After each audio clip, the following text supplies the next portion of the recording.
Hello everyone. This is my second video. මේ තමයි මගේ මං අලුතින් පටන් ගන්න හිතාගෙන ඉන්න වීඩියෝ මාලාවේ දෙවැනි එක. මං කලිමුත් වීඩියෝ පොඩි දාලා තියෙනවා. ගොඩක් ගුරුවරු ඉතින් මං YouTube එකේ Facebook එකේ දැකලා තියෙනවා. ඒගොල්ලෝ නිකන් ඉගෙන ගන්න දේවල් දාන්නේ නැහැ කාටවත්. ඒගොල්ලෝ නිකන් පොඩි කයියක් ගහලා දානවා. මම හිතුවා මේ කාටත් උදව් වෙන්න කියලා හිතලා වීඩියෝ ටිකක් දාන්න. මං ඉස්සරෝම කරා v සමානයි u ධන at සමීකරණය ඔප්පු කරා මෙන්න මේ විදියට මම ගත්තා. මෙතන හැබැයි අනුකලනය use කරලා තියෙනවා. at this moment I use අනුකලනය. so මම මෙතන මේ සමීකරණය use කරලා මම ඔප්පු කරන්න යනවා s සමාන u ධන භාගයයි at වර්ගය. මේක මේ ඔප්පු කරන්න විවිධ ක්‍රම තියෙනවා. මමත් මේක අනුකරණයෙන් මේක ඔප්පු කරන්නේ. මම ඉස්සරෝම ගන්නවා වේගය. වේගය කියන්නේ දුරේ කාලය විශයෙන් අවකලනයක්. ds බෙදීම dt කියන්නේ විස්ථාපන වෙනස බෙදීම කාලය. විස්ථාපනයේ වෙනස බෙදීම කාලය කියන්නේ දුර බෙදීම කාලය. වේගය සමානයි දුර බෙදීම කාලය තමයි මේ තියෙන්නේ. මම මේක මේ v වෙනුවට ආදේශ කරනවා මෙතන u ධන at. මම කලින් සමීකරණයෙන් ගත්තේ ඒක v සමානයි u ධන at නේ. ඊට පස්සේ මම ds යට dt.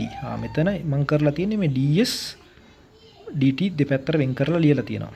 ඊට පස්සේ මම ආයෙත් අනුකලනය පාවිච්චි කරලා තියෙනවා. අනුකලනය මෙන්න මේ විදියට. ඊට පස්සේ මට මේ කාලයේ විශේෂයෙන් වෙනම මේ දෙක අනුකලනය කරව හැකි. එතකොට මේක ds අනුකලනය කරපුවාම මට s හම් වෙනවා. s කියන්නේ දුර මෙතන ut කියලා ඉන්නේ මේ වරහන මෙතන u අනුකලනය කරපුවාම ut. එතකොට මෙතන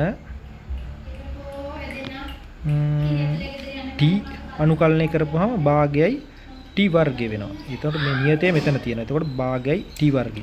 අපි අනුකලනය කරපුවාම අපිට නියතයක් දානවා. කොන්ස්ටන්ට් එකක්. c කියන්නේ නියතයක්. මොනවා හරි නියතයක් 1 2 3 4 ඔය මොනවා හරි නියතයක්. නියත සංඛ්‍යාවක්. එතකොට දැන් මේ this is මේ කොන්ස්ටන්ට් එකක්. අපි දැන් මේ නියතය කීයද කියලා හොයා ගන්න ඕන. මේ සමීකරණය නැත්තම් මෙතන සම්පූර්ණ නැහැනේ. අපි මේකට ඒ කියන්නේ වස්තුව ගමන් කිරීමට ආරම්භ වන අවස්ථාව දානවා. ආරම්භ වන අවස්ථාව මේ තැන් වලට ඇප්ලයි කරනවා. වස්තුවක් ගමන් කරන්න ආරම්භ වන අවස්ථාවේදී දුර බිඳුවයිනේ. එතකොට කාලය ආරම්භක අවස්ථාවේ බිඳුවයිනේ. එතකොට මම මේකට ඇප්ලයි කරනවා s සමානයි බිඳුවයි. කාලය u වරක් බිඳුව. කාලය බිඳුවනේ. එතකොට මේකත් බිඳුවයි. මෙතන භාගයයි at වලට ආයෙත් බිඳුව ආදේශ කරනවා. එතකොට ඒකේ බිඳුවයිනේ. එතකොට c සමානයි බිඳුව ධන c.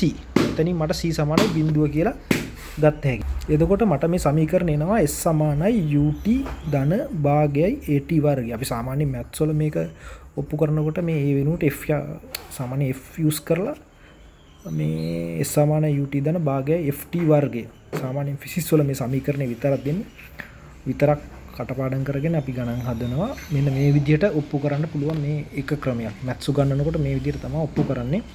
ඔයගොල්ලෝ කැමති නම් වීඩියෝ එක ෂෙයා කරන්න, සබ්ස්ක්‍රයිබ් කරන්න, මොනවා හරි ගණන් තියෙනවා නම් දාන්න කියලා මම මේක Facebook එකෙත් YouTube එකෙත් අප්ලෝඩ් කරන්න කියලා තමයි හිතාගෙන ඉන්නේ.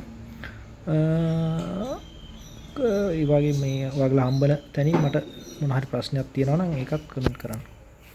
Thank you. Bye.